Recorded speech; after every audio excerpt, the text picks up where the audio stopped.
15,000 ક્યાં છે 15,000? આ ઘરમાં રહેવું હોય ને તો 15,000 આ હાથમાં મૂકવાના છે તારે. લાવ લાવ મારા 15,000 લાવ.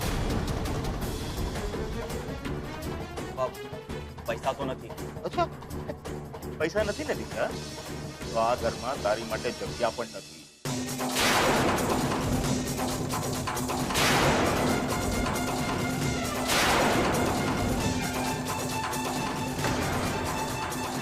અમારી સાથે ખોટું બોલે છે હે? ને લડી લડીને થાકી ગયો હે? અરે આ લડી લડીને અમે થાકી ગયા છીએ, હવે તારા સમજ્યો? અને દીકરા, જેમ તારો આ બાપ દુકાનની બહાર છે ને, એમ સમજી લેજે તું પણ આજથી આ ઘરની બહાર. જો આ ઘરમાં રહેવું હોય ને તો આ હાથમાં 15,000 રૂપિયા મૂકજે. નહીંતર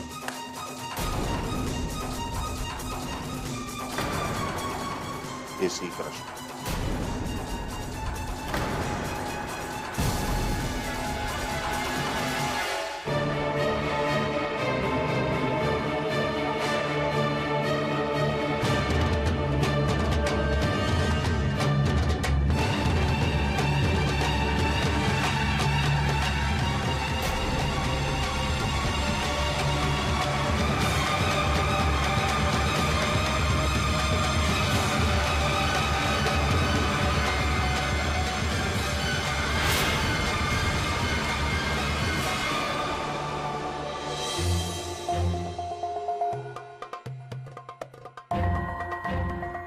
હું તો બસ મગજમાં શંકા થઈ એટલે ક્લિયર કરતો હતો બસ. એટલે તારી શંકા તો ક્લિયર થઈ ગઈ.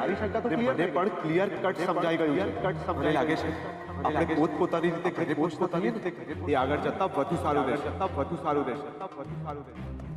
રૂપેશ, હા શું થયું બેટા? સેજલ સીએ થઈ એ વાતની તને ખુશી નથી?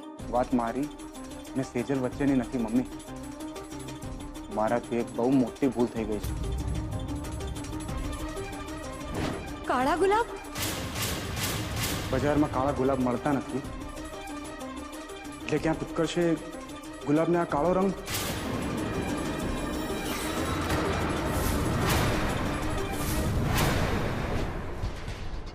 મને તારી રૂમમાં તારા કબાટમાંથી આ બોટલ મળી છે જેમાં કાળો રંગ છે. મેં તારા કબાટમાં કિંજલનો સેમ ફોટો જોયો છે જે ત્યાં ફ્રેમમાં હતો. આપણી આટલા વર્ષોની મિત્રતામાં તે મને આટલો જ ઓળખ્યો? હું તો બસ મગજમાં શંકા થઈ એટલે ક્લિયર કરતો હતો બસ. તારી શંકા તો ક્લિયર થઈ ગઈ ને મને પણ ક્લિયર કટ સમજાઈ ગયું છે કે મારો ભાઈ, મારો મિત્ર, આ બધું ફક્ત કહેવા પૂરતું છે. હવે તું જ કે મમ્મી, આમાં મારો શું વાંક છે? મેં તો ઉત્કર્ષને પૂછતા પહેલા જ કીધેલું કે ખરાબ નહીં લગાડતો. અને તું જ કે મનમાં જો કોઈ શંકા આવી હોય તો શું એને રાખી મૂકવી સારી કે પૂછી લેવું સારું? પણ ઉત્કર્ષે તો મારી વાત બસ પકડી જ લીધી. મમ્મી પ્લીઝ તું મારા વતી ઉત્કર્ષ સાથે વાત કર ને પ્લીઝ. એ તો હું કરીશ જ બેટા. તમારા બંનેની મૈત્રીને એમ હું તૂટવા થોડી દઈશ. પણ ધર્મ શું કહે છે? શબ્દોથી મોટી બીજી કોઈ તલવાર નથી. અને તારા શબ્દોના કારણે ઉત્કર્ષનું મન દુભાયું છે. એના વિશ્વાસને ઠેસ પહોંચી છે તો એને ઠીક થતા સમય તો લાગવાનો જ ને.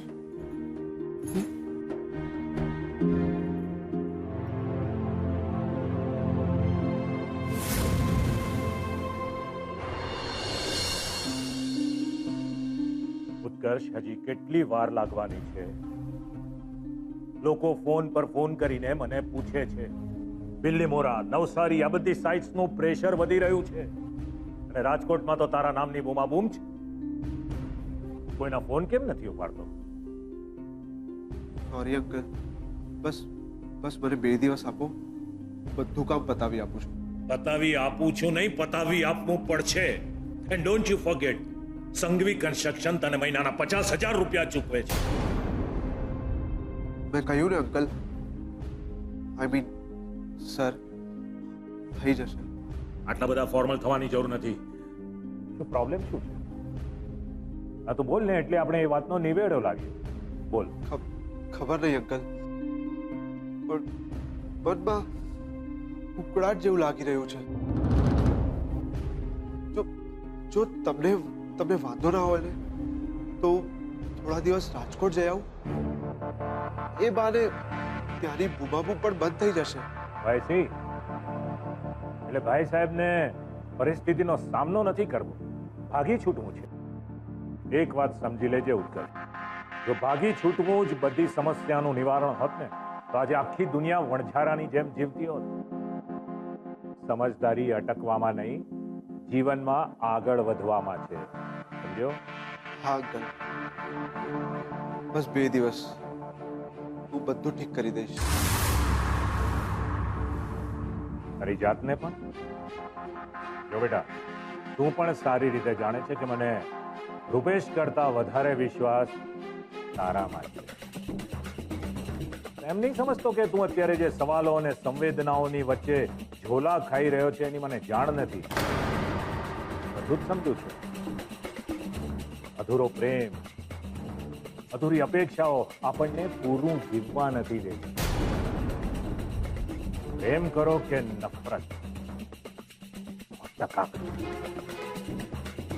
અને તો જ રિઝલ્ટ પણ 100% મળશે.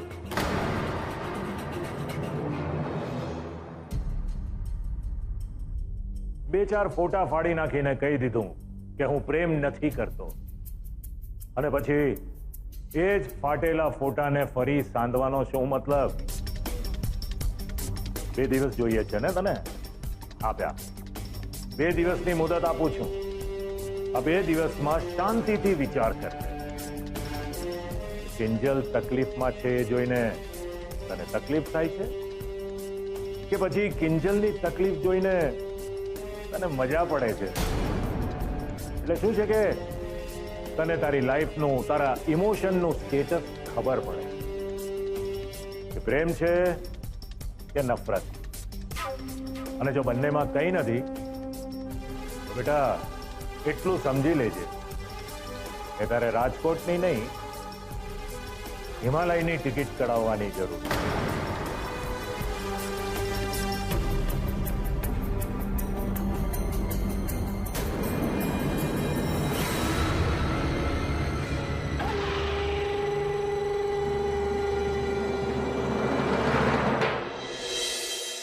કિંજલબેન,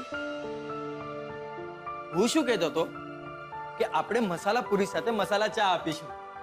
કેવી વાત કરે છે ગુલાબ? શીતળા સાતમમાં કોઈ ચૂલો પણ ના પેટાવે તો તારી ગરમ ચા ક્યાંથી પીવાના? ઉતારીની આ તો મને સૂઝ્યું જ નહીં. સાહેબ, આપણે દુકાનમાં ચૂલો ઠારવાના. શું વાત છે મોહનભાઈ? કઈ બહુ મોટી મંત્રણા ચાલી રહી એવું લાગે છે ને કઈ? અરે વિજયભાઈ, પધારો પધારો પધારો. ઘણા દિવસે દેખાય ને કઈ. હા, અને કોઈ મંત્રણા ચાલતી નથી વિજયભાઈ. આ તો સાતમ છે એટલે જરા ચર્ચા કરતા. કમાલ છે ને. હું પણ સાતમના ઓર્ડરની વાત કરવા માટે જ આવ્યો છું. આ વખતે બહુ મોટો ઓર્ડર છે. પણ હા, આ વખતે ચાનો ઓર્ડર નથી, રસોઈ બનાવવાની છે. રસોઈ. કિંજલ, તારા વતી મેં હા પાડી દીધી છે, એટલે હવે તું ના નહીં પડતી, સમજી? પણ કાકા, શીતળા સાતમમાં અમે શું કરીશું?